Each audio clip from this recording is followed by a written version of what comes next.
Estamos aqui no estúdio em Criciúma, iniciando esse projeto com o nosso querido Brunão aí na câmera, o Anderson na direção e agora o cara que eu acabei de perguntar o nome que eu esqueci.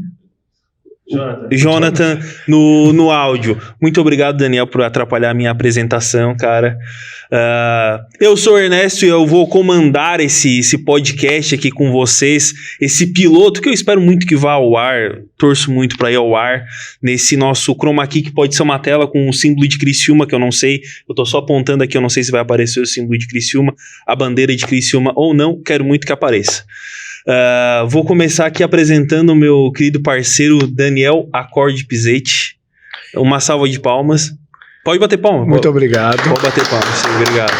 Muito obrigado, muito obrigado. Obrigado. Que é engenheiro da computação, Isso. Físico e um amante de Oppenheimer, se assim eu posso dizer. Isso, o trabalho dele, eu sempre tive Pode ficar mais, muito gosto, sempre tive muito gosto pelo trabalho dele. Sempre teve muito gosto. Sim. E também tu é içarense, cara. Como é que é ser físico e içarense ao mesmo tempo? Olha... Tem algum outro? Sim, tem outros físicos içarense, assim... Quem?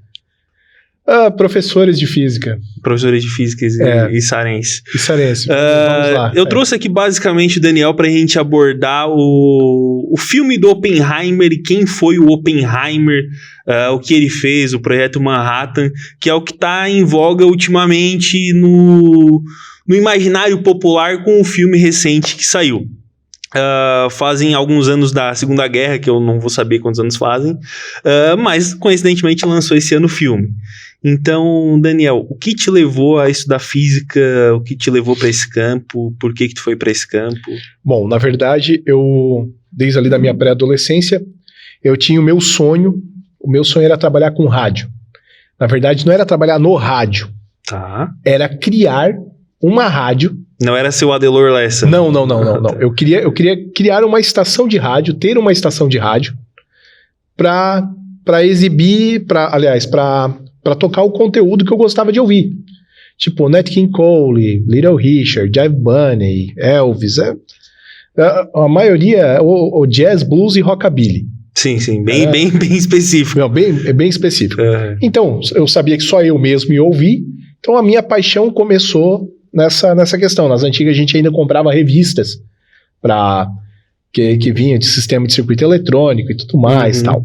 Depois disso, quando concluí o ensino médio, então eu fui para o meu ensino universitário. Primeiro eu pensei, não, vou fazer engenharia elétrica ou coisa parecida, mas acabei indo para engenharia da computação, porque já era uma mescla total de praticamente tudo que eu fazia, né? De tudo que eu já projetava. Só que assim, a minha aptidão, a minha vontade primal, mesmo dentro do campo da engenharia, era uma hora ir para o campo da física também. Tanto que eu me graduei em engenharia da computação, depois eu fiz uma primeira especialização em radiofrequência, equipamentos de radiofrequência, ondas e tudo mais, sistema PX, tanto que antes desse meu sonho em ter minha própria rádio, eu comecei com essa questão do rádio PX e tudo mais, sistema de comunicação, aqueles rádios PX de 5 watts. Que tá apontando, eu não tô vendo comunicação longa distância. Mas aqui, está aparecendo bem aqui atrás de você. Exatamente, é isso, certo? Que a gente tá vendo. Mesmo, de longa distância, aqueles mesmos que o caminhão usa e tudo mais. Então, por essa questão, eu sempre gostei de fenômenos físicos, a radiofrequência, e depois me especializei em física. E o Oppenheimer caiu ali por vários fatores. Uma é que eu, entre meio estudando uma coisa e outra coisa, eu tinha mania de fumar cigarro. Uma mania, é fumante. Não fumo já faz bastante tempo. E o pessoal falava assim, cara, tu tá virado no Oppenheimer, né? Eu parei para ver a fundo e o cara foi extremamente brilhante. À frente do tempo dele, não. Obviamente, fumar, acho que isso foi o que abreviou a vida dele, né? Ele morreu... Ele morreu em 65, 66. Eu acho que ele não tinha 50, 60 anos. Ele tinha 60 e poucos anos. Ele morreu em decorrência do uso abusivo do cigarro, né? Porque ele fumava até cerca de 50 cigarros por dia.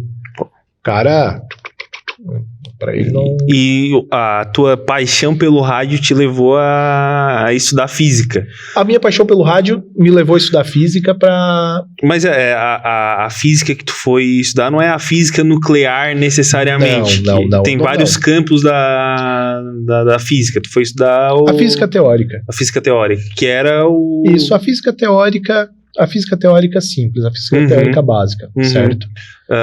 Mas tu é doutor hoje em física por conta disso. Tu chegou a fazer um mestrado mesmo. Também em física ou não? Um mestrado e um doutorado. Ah, legal. E o que do teu campo de estudos tu percebeu que mais... Bom, agora é o Oppenheimer que eu vou me centrar por conta disso. Na verdade é o seguinte, o Oppenheimer é como se fosse um hobby. Entender um pouco da física nuclear é como se fosse um hobby. Na verdade, o meu estudo maior é sobre a cinemática, que é o comportamento dos objetos, e a radiofrequência, as interações de ondas de radiofrequência. Interferências e tudo mais. Isso mesmo. Então, o Oppenheimer veio mesmo como um hobby, porque mesclou duas coisas interessantes. Uma, Segunda Guerra Mundial e a bomba atômica. Porque, veja bem, nós estamos falando de uma guerra convencional que ela começou se disparando a pólvora e ela vai literalmente terminar com uma fissão nuclear. Ela vai terminar de uma forma... Ela começa com as pessoas usando muita carga para destruição e ela termina com equipamento que precisa de pouca carga, mas causa uma destruição em massa. Isso num prazo de 5 anos. Isso mudou toda a humanidade.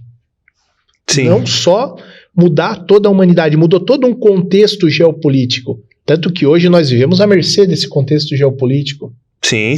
A prova disso ali, o conflito da Ucrânia e a Rússia, qualquer coisa, o que a Rússia já fala... resquício do... Isso. Mas antes da gente chegar no carro na frente dos bois, quem foi Oppenheimer? Certo. Júlio Robert Oppenheimer, ele foi um imigrante, que ele migrou com a família para os Estados Unidos.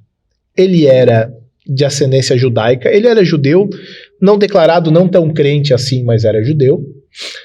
E ele tinha um coeficiente de conhecimento um pouco maior desde pequeno, tanto que quando ele tinha ali na pré-adolescência dele, ele colecionava pedras e tudo mais, tal, ele chegou a escrever uma carta para a Sociedade de Geologia Americana, e a Sociedade de Geologia Americana resolveu chamá-lo para dar uma palestra, porque achou o conteúdo da carta dele muito boa. Isso quando ele era adolescente ainda. 13 anos, por aí. Daí o pai dele chegou e disse, não, meu filho, vai lá. Chegaram lá, no evento, eles querendo saber quem era o senhor Oppenheimer, apareceu aquele menino. Foi lá, deu a palestra dele e tudo mais, tal. A partir dali, ele se especializou dentro do campo da física, do comportamento das partículas, tanto que tudo começa a ficar muito novo e muito rápido a partir das interações entre os trabalhos da Marie Curie na Polônia e depois com Enrico Fermi, que ele acaba descobrindo sobre o sistema de movimentação dos elétrons. Então começa a se ter uma corrida para se trabalhar com elementos radioativos, essa corrida para chegar literalmente na fissão nuclear. Na fissão do urânio. Na fissão do urânio. Mas a fissão do urânio como fissão em si, não. A fissão do urânio, eles queriam descobrir se eles bombardeassem elétrons, se eles vaporizassem, se eles pulverizassem, se eles fizessem determinados experimentos ali, o que eles chegavam. E nisso, nessa situação ali, o Niels Bohr e outros cientistas, eles chegaram... O Niels Bohr é americano. O Niels Bohr, ele... Desculpa, eu não lembro agora qual é a origem dele, certo? Mas ele é um físico renomado. Ele estava na Europa, na época. Eu não lembro se ele era de ascendência judaica, tá? Que a maioria dos cientistas judeus, ou de ascendência judaica, ou casado com alguma judia, no caso o Enrico Fermi. Enrico Fermi, a esposa dele era judia.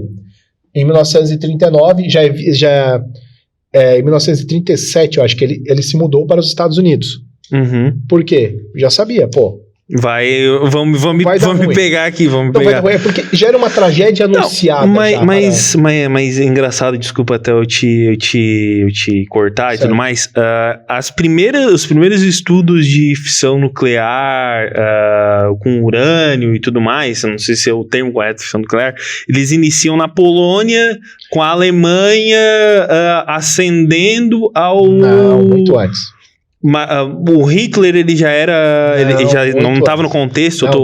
Vamos lá. É bem antes, então eu tô errado. Joga fora. Tá. Começa...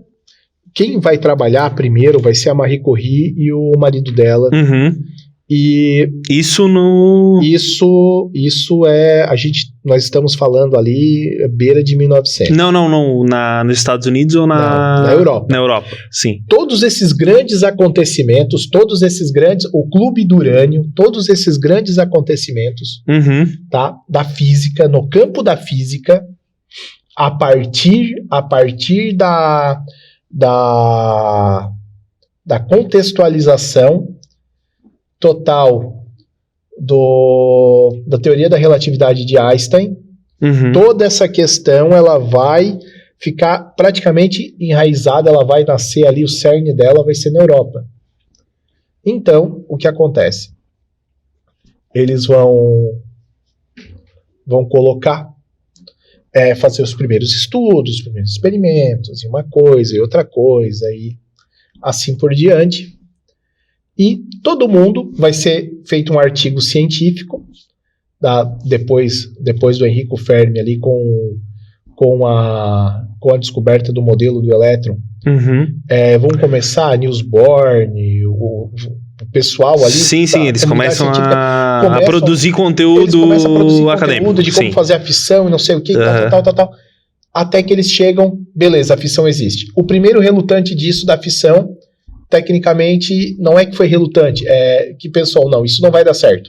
Foi Oppenheimer. Isso nós estamos falando década de 30 agora. Tá. Vamos por década de 30. O Oppenheimer, ele disseram assim, olha, estão fazendo a fusão nuclear, assim. Ele pegou o quadro e começou, até no filme mostra isso. Ele vai lá no quadro, não dá certo. Daí, não lembro se é o Szilard que chega e fala para ele, olha, nós conseguimos fazer ali na sala ao lado. Então se provou que era possível ficcionar os átomos. Que era possível. Isso num ambiente controlado. Não, pega aqui esse... Tanto que eles vão com um osciloscópio, eles chegam no local, tem um osciloscópio, eles testam, provavelmente eles fizeram o teste das folhas de ouro, de acelerar as folhas de ouro e tal. Fazem um teste no osciloscópio, vê que começa a ter a frequência diferente. O negócio tá fluindo, tá dando certo. Beleza. E a partir dali começa a se formar não é que começa a se formar, a partir dali o Szilard vai procurar o Albert Einstein, porque o Albert Einstein ele tinha um apreço já muito grande. Isso, Einstein já estava nos Estados Unidos. Já estava nos Estados Unidos. Lembrando o seguinte, para o pessoal entender bem, quando Adolf Hitler começa a disseminar as ideias contidas no Mein Kampf, quando ele ascende ao poder, na verdade. Quando ele começa a disseminar, antes de ele entrar para a chancelaria da Alemanha, antes de ele entrar a ser chanceler, ele começa a jogar aqueles mais entendidos que tiveram acesso à obra dele, que a obra dele era pública, jogada ali para tudo quanto é lado. Um livro extremamente banal que eles quiserem implantar aquilo com a Bíblia do nazismo, pelo amor de Deus. Mas, enfim, era mais uma ideia uma dele. uma ideia extremamente antissemita. Então, todos eles perceberam o seguinte. E era uma concentração muito alta de judeu na Europa. Sim, muito. Em tese, os judeus não tinham mais a pátria, Israel não era um estado, e barará e tal. Tem toda aquela questão da causa judaica. Isso, eles se concentraram principalmente na região da Alemanha, Polônia, aquela região ali, eles se concentraram. Eles estavam ali, Alemanha, Polônia, Bielorrússia, na Itália, também na Ucrânia. Tinha judeu, os judeus eles estavam por todos os lugares.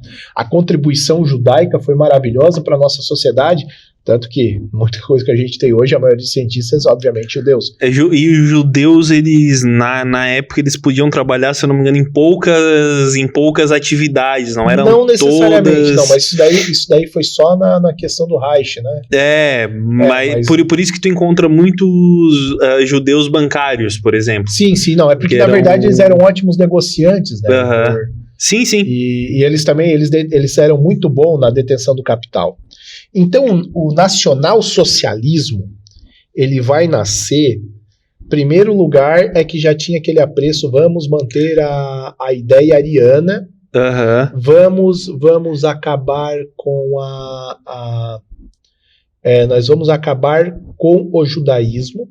E daí esses físicos judeus migram para os Estados Unidos. Migram para a Inglaterra, migram para os Estados Unidos. Eles saem mesmo do eixo do mal. Do eixo do mal, vão para os Estados Unidos e lá eles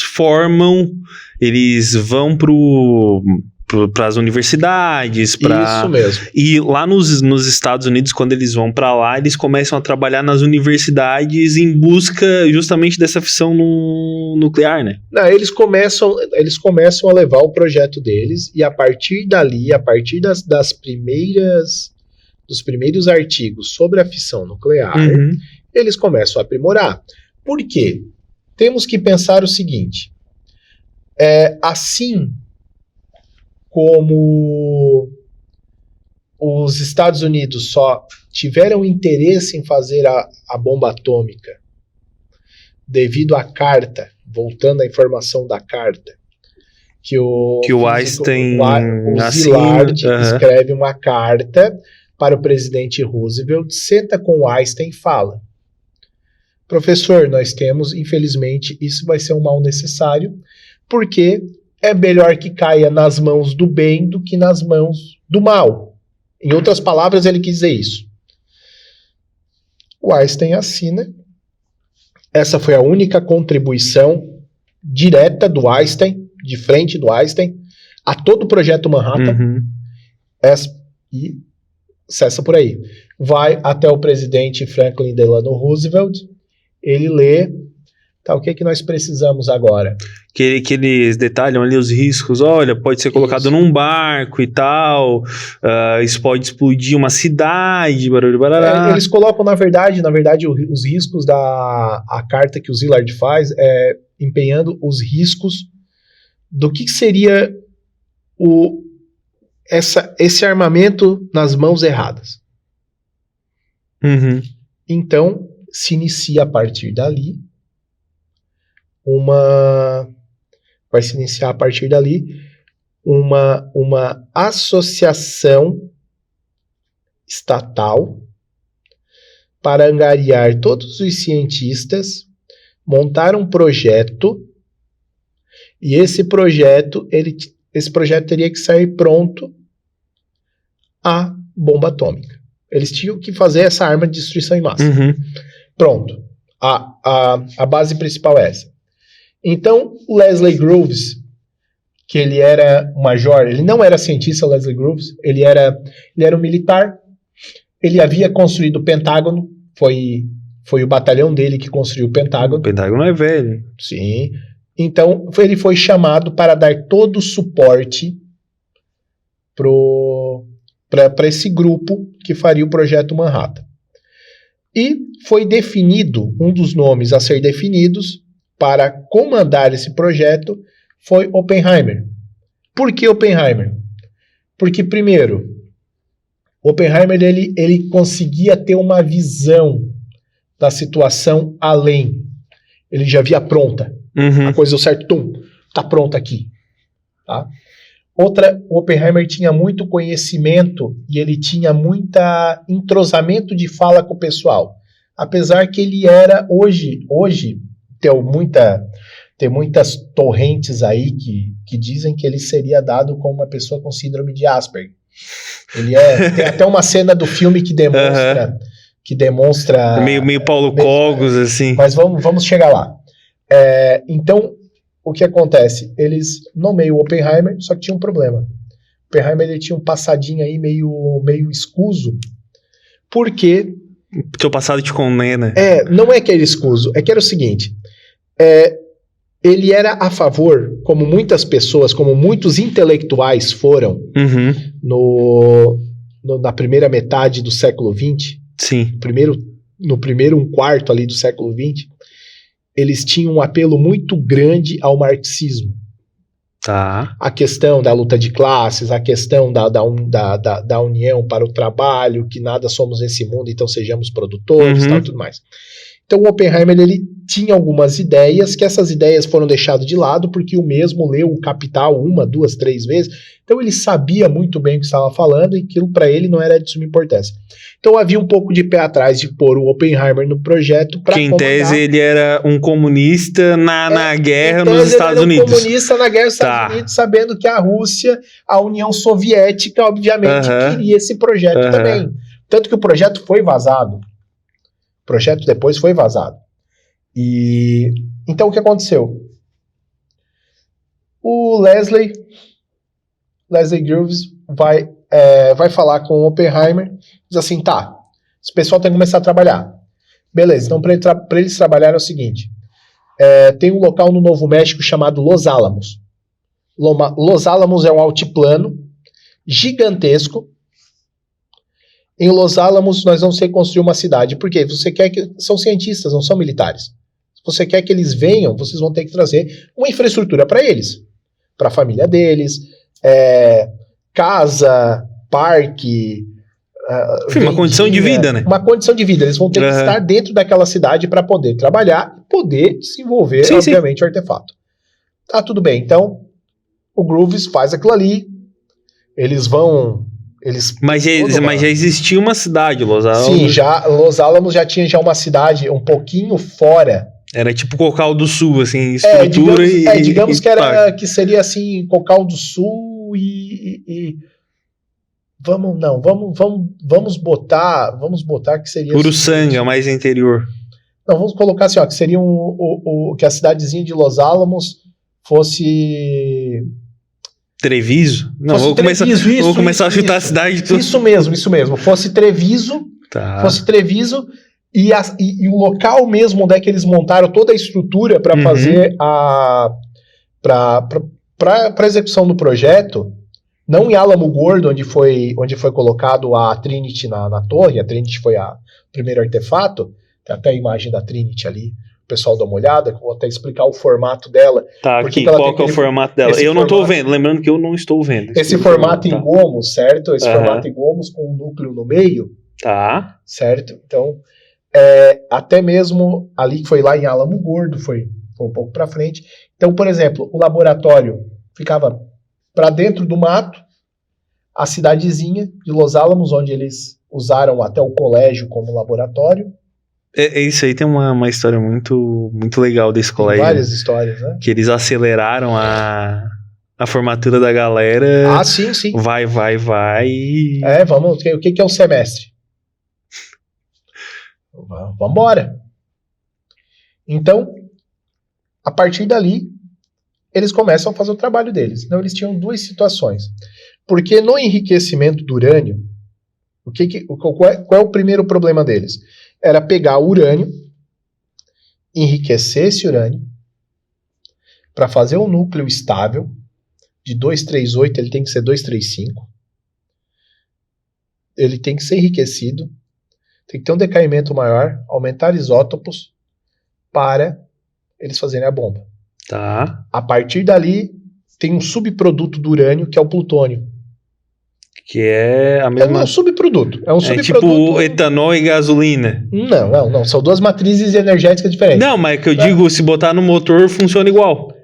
Não é bem assim. Tá. Não, são todas até estruturas químicas diferentes. Tá. Falar do etanol e a gasolina. Tá. Mas vamos lá.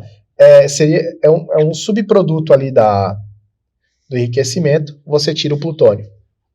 Então, a receita já era simples. Qual era a receita?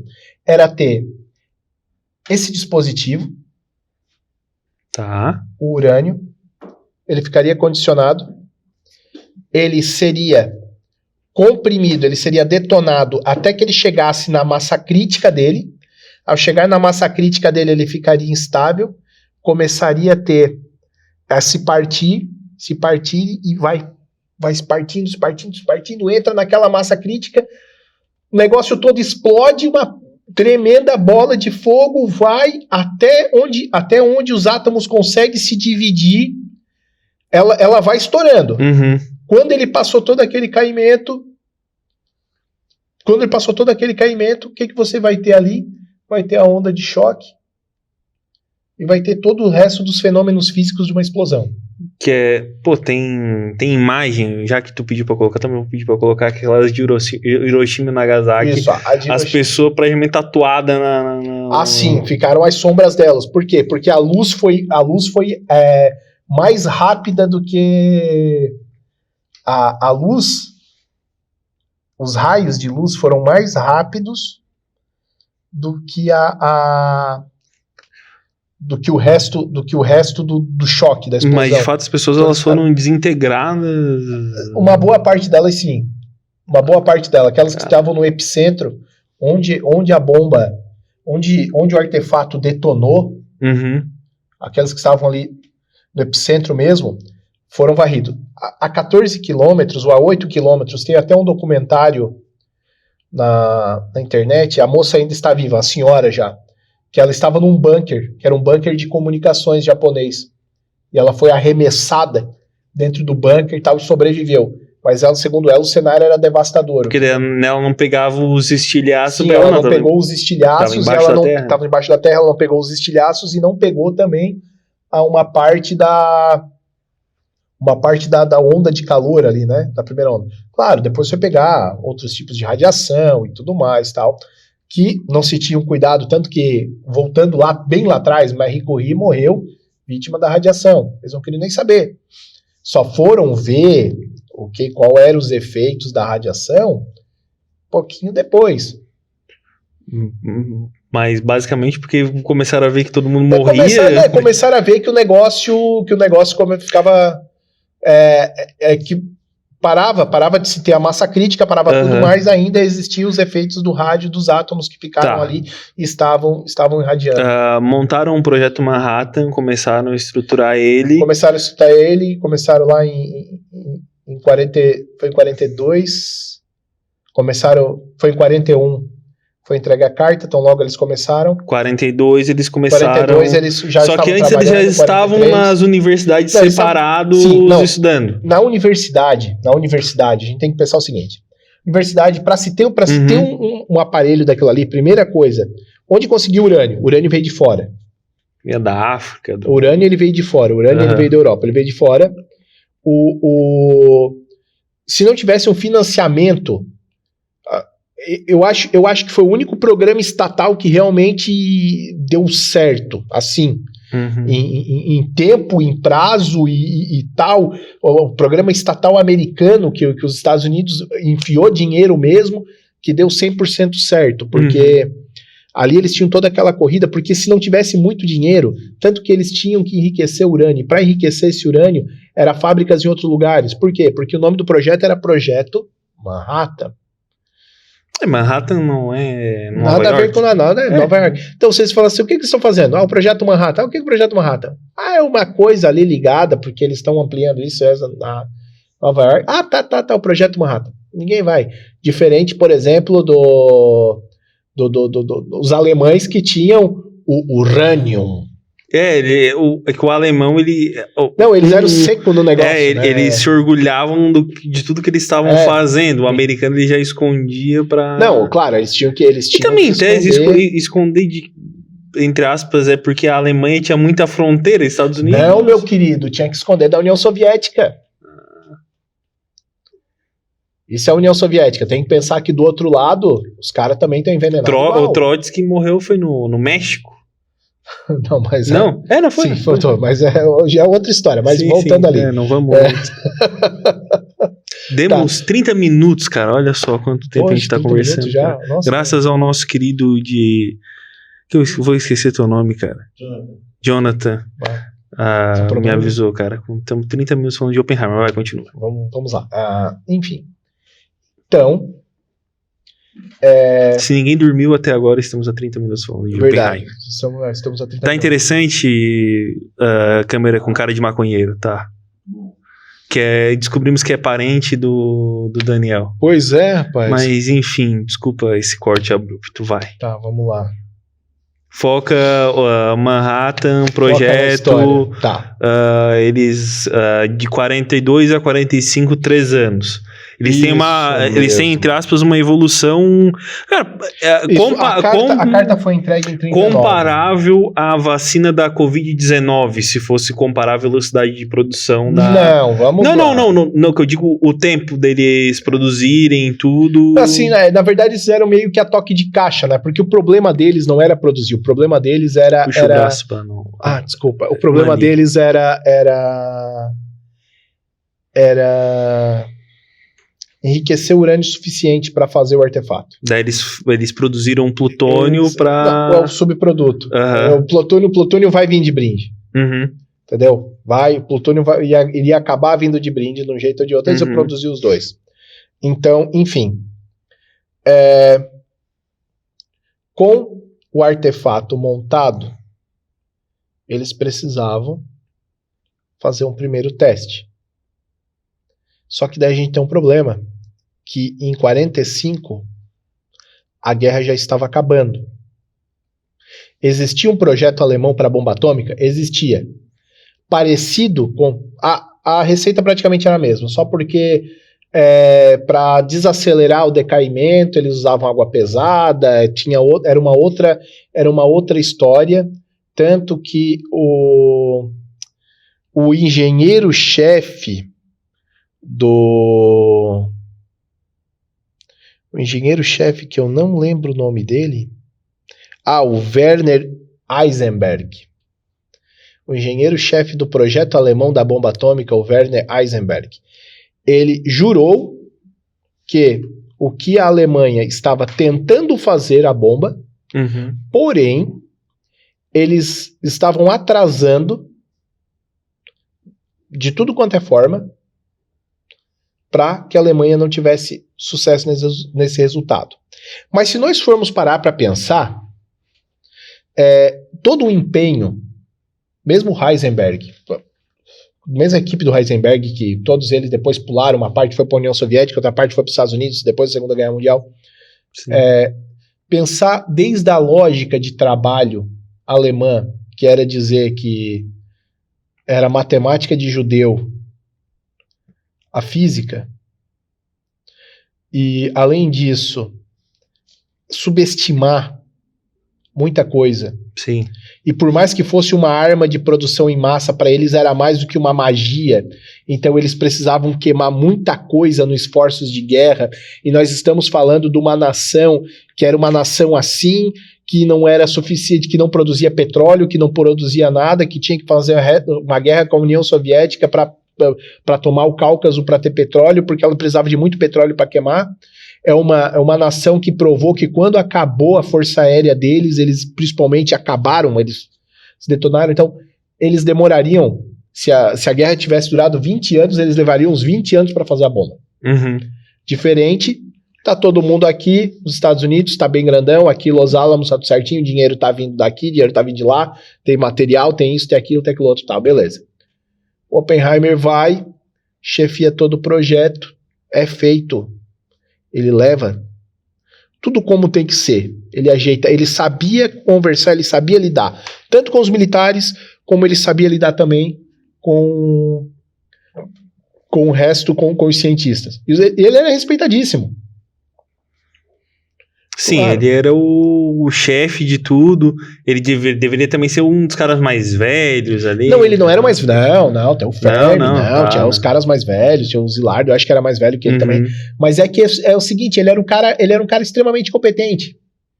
uhum. Ele era E ele manjava ali.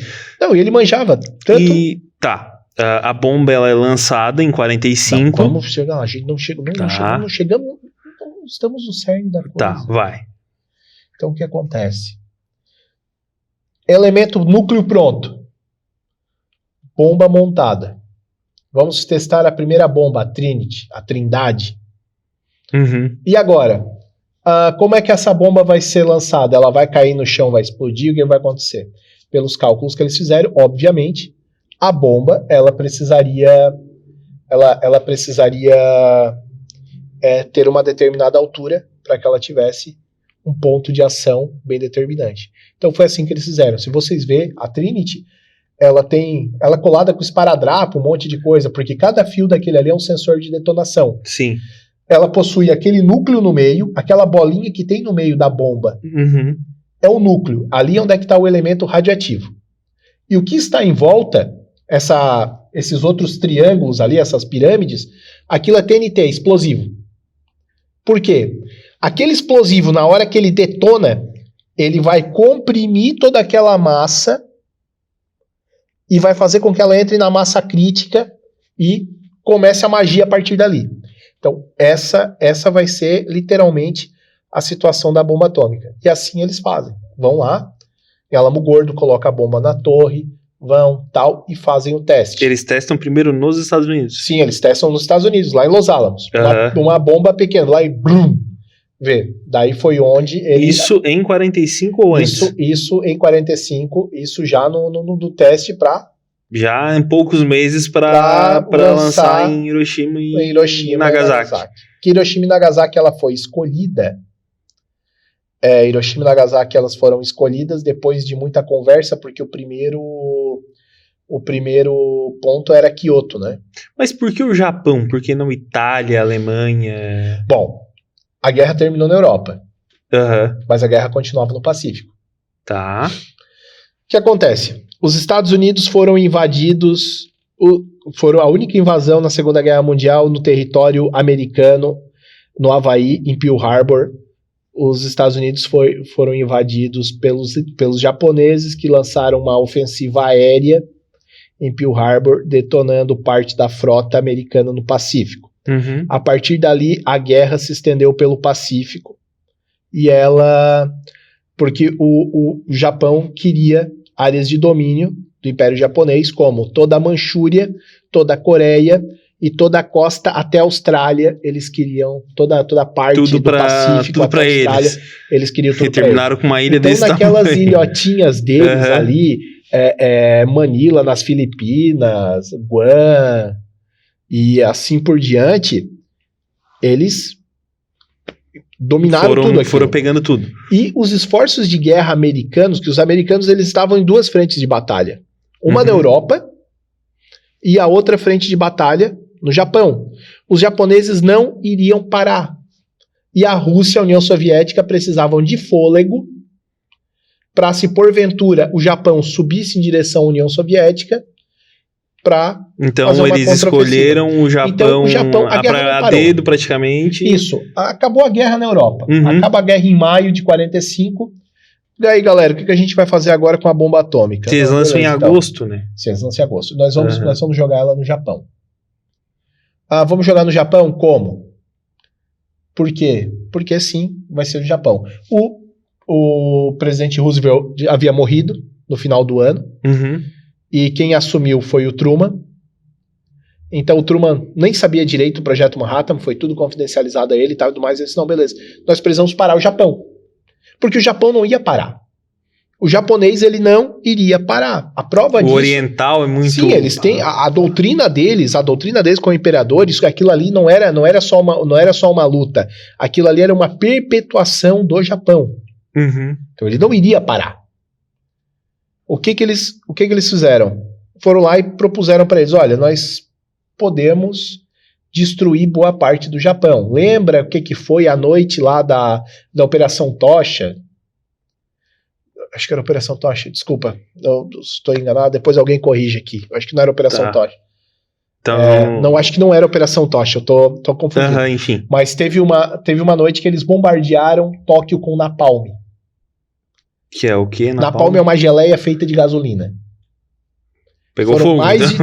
Foram milhares de bombardeiros bombardearam Tóquio. Por quê? Bombas com explosão TNT não detonava, porque a ocupação do espaço geográfico de Tóquio era diferente de outras cidades convencionais. Não era dotado de prédios altos ou conglomerados, era tudo muito espalhado. Então, e era muita coisa de madeira, bambu e tudo mais. Então, eles tinham que meter fogo ali.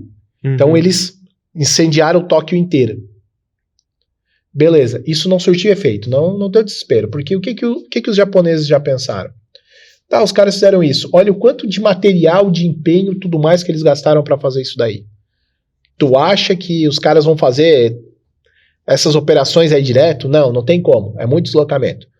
Tá, tudo bem.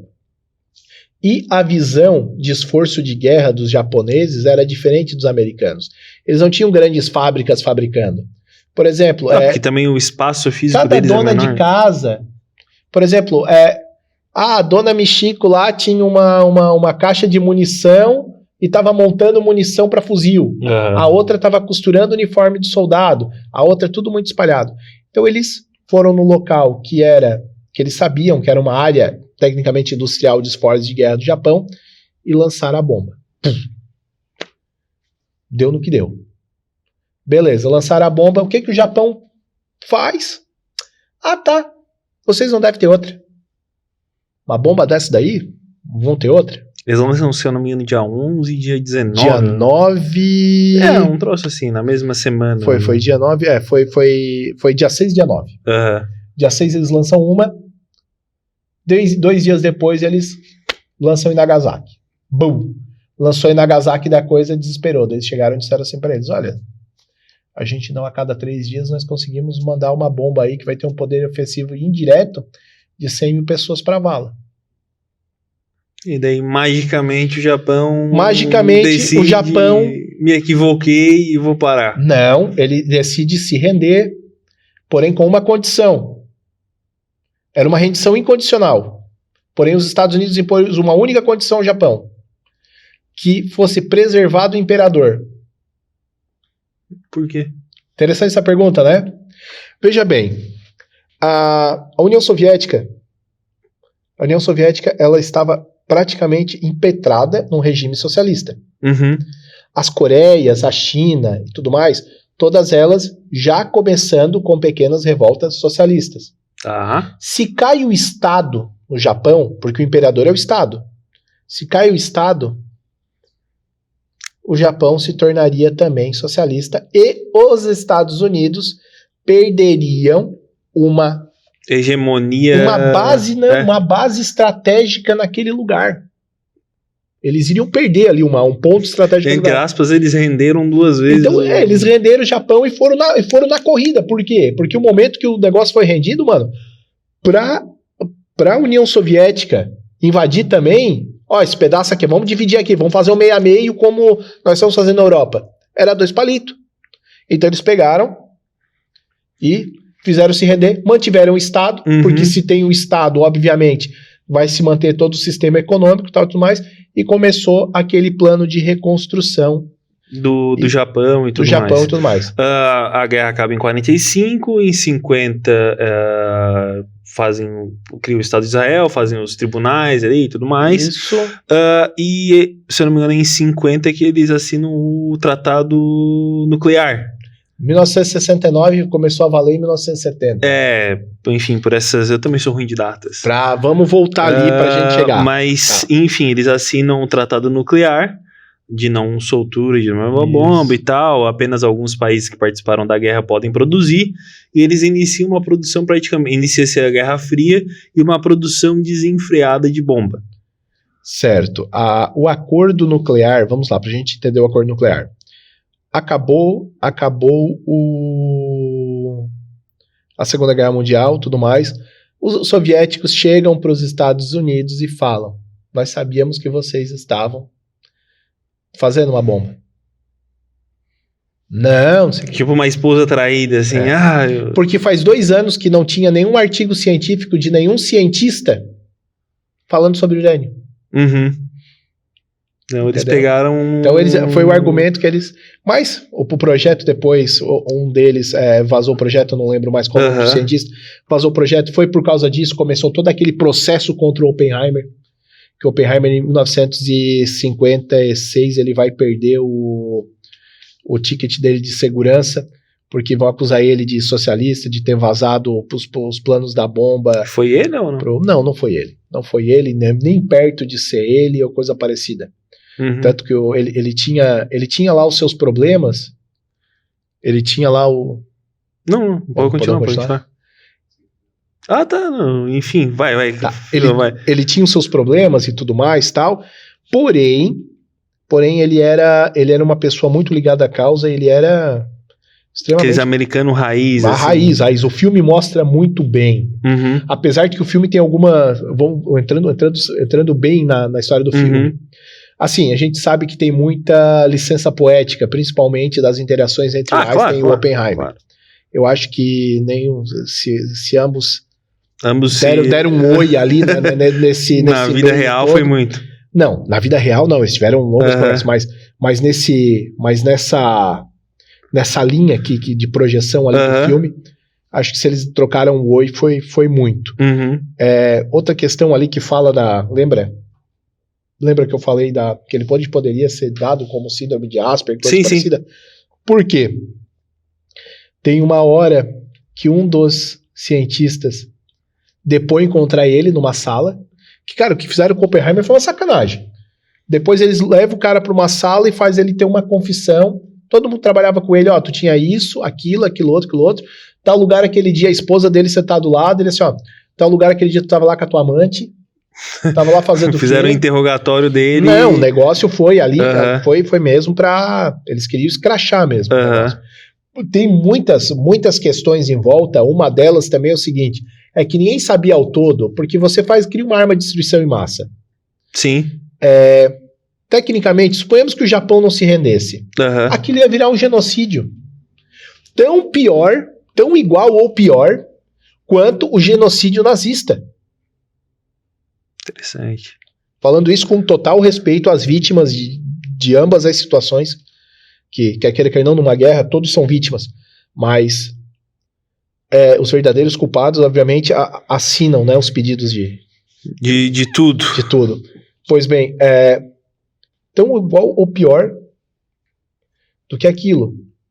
E também tinha um medo de uma pressão internacional e tudo mais, tal. Então foi feito isso com a corrida armamentista soviética, que a corrida armamentista soviética, essa sim foi desenfreada. Ali eles fizeram o acordo de não proliferação nuclear para dizer, não, tá, vamos fazer, mas não fazer, mas... E se fecharam e se fecharam e continuaram fazendo. Tem vários países que tem a bomba atômica e tudo mais. Tem armas nucleares, armas de destruição em massa. A maior delas é 16 megatons, que é a Tsar Bomb. Aquela bomba mesmo, ela tem um poder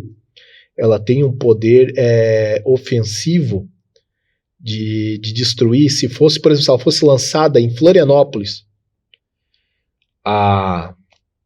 o impacto, a gente podia se mudar tudo para o Uruguai, mais ou menos. Entendeu? O negócio ia destruir tudo, mas... É muito, muito ofensivo mesmo, assim. Eu também não quero destruir a paciência da galera que tá em pé atrás dessas câmeras, e quero... Alguém tem alguma dúvida? Vamos inserir a galera. Alguém tem alguma dúvida sobre o superchat real? Alguém tem alguma dúvida sobre a Segunda Guerra? O Oppenheimer que queira fazer uma pergunta?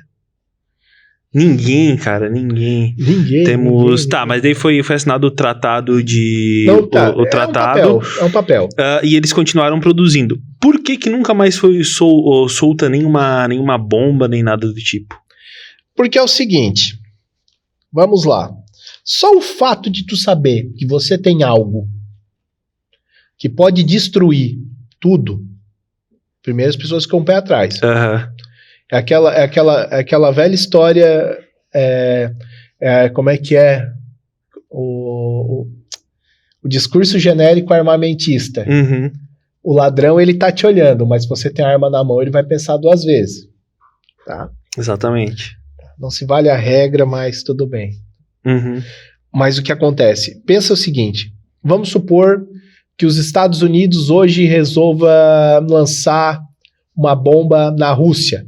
Tá. Obviamente, nós temos aquela visão lúdica, romantizada, de que se enviasse uma bomba, ela vai cruzar a Europa e bababá e vai chegar. Não, vai ser em cima dos polos, tá?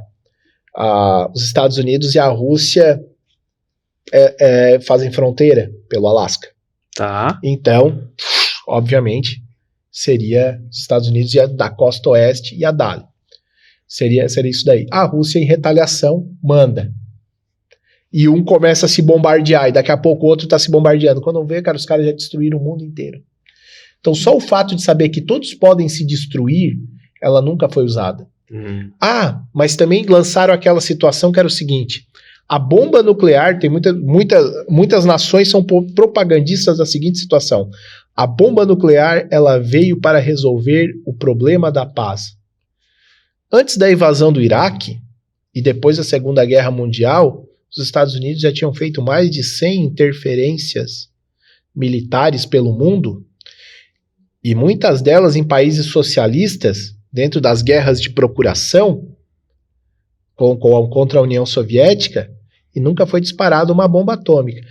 E nem essas guerras cessaram. Então quer dizer que a bomba atômica ela está lá para ser usada para algum ponto, mas que ela veio para trazer a paz, não traz. Mas o Projeto Manhattan, ele é encerrado após a... Ele é encerrado. O Projeto Manhattan, porque vai se tornar depois... Porque isso vai ser delegado para uma outra empresa, sim. Vai ser delegado para um outro sistema de defesa, eles vão começar a fabricar, isso tem um controle que é obrigatório, é material radioativo, ele é obrigatório ter um controle do Estado ali. Uhum. Ali não pode, vamos supor, o Ernesto acorda de manhã e diz assim, eu tô a fim de comprar 1 tonelada de plutônio. Liga lá pro Canadá, tem uns caras aqui, né? E manda trazer... Não tem como, não tem como. Isso daí existe um controle. Então eles encerram o projeto. O projeto, ele se encerra ali com a Little Boy, com a Joy, e as 2 bombas, e começa uma escala de produção, porque pode ter certeza, assim, se a coisa não tivesse um freio, se não tivesse um outro país, não tivesse um freio, a Coreia ia ter ganhado umas bombinhas também na Guerra da Coreia. Mas o fim do Oppenheimer, ele termina como um pária ou como... Não, o Oppenheimer depois, ele foi... Depois, quando estava, digamos assim, tudo bonitinho, todas as coisas esclarecidas, chamaram, deram a medalha de honra ao Congresso... tudo mais, tal, ele foi morar isolado numa praia, que é a Praia Oppenheimer. Ele tem uma praia com... O nome dele, fumando lá os seus 50 cigarros por dia. Morreu bem. Morreu com o pulmão dilacerado, porém, feliz à sua maneira. Esse foi o feliz fim de Oppenheimer, morrendo numa praia, fumando e tranquilo, porque as praias nos Estados Unidos são bem, bem ruins, então... Mais ou menos. Eu acho que eu vou encerrando esse nosso... Mas antes a gente tem que fazer uma pipoca. A gente tem que comer a gente tem que comer uma pipoca. Opa! Exatamente. Traz aí pra gente o nosso... A Dani Lins lá da Popcorn mandou pra vocês aí. Que maravilha! Muito obrigado, Dani Lins. Muito obrigado. Aqui, pá... Olha só... Pega. Popcorn. Pô, obrigado, Popcorn. Que lindo. Fica onde? Pipoca salgada, pipoca doce. Fica aqui na Anitta Garibaldi. Fica na Anitta Garibaldi, aqui em Criciúma. Então, se tu vir, tu vai poder comprar esse pote aqui, mais essas pipocas doces. E são boas, cara. São boas. E consumam. Isso aí. Eu acho que a gente vai... A gente vai finalizando o episódio por aqui. Com meu querido parceiro Daniel Acorde Pizzetti, nos estúdios da Cine Brasil em Criciúma. Vou deixar aqui, caso eu não se pega na câmera, acho que não, né? Não, mas vou colocar aqui e depois irei degustar. Até um próximo episódio, para esse nosso episódio piloto, esse nosso primeiro episódio. Espero que tenha dado tudo certo, que a galera não tenha morrido de sono aí atrás. E eu agradeço. Que não tenha haters. Que não tenha haters. Agradeço a audiência de vocês. Até um próximo episódio e tchau.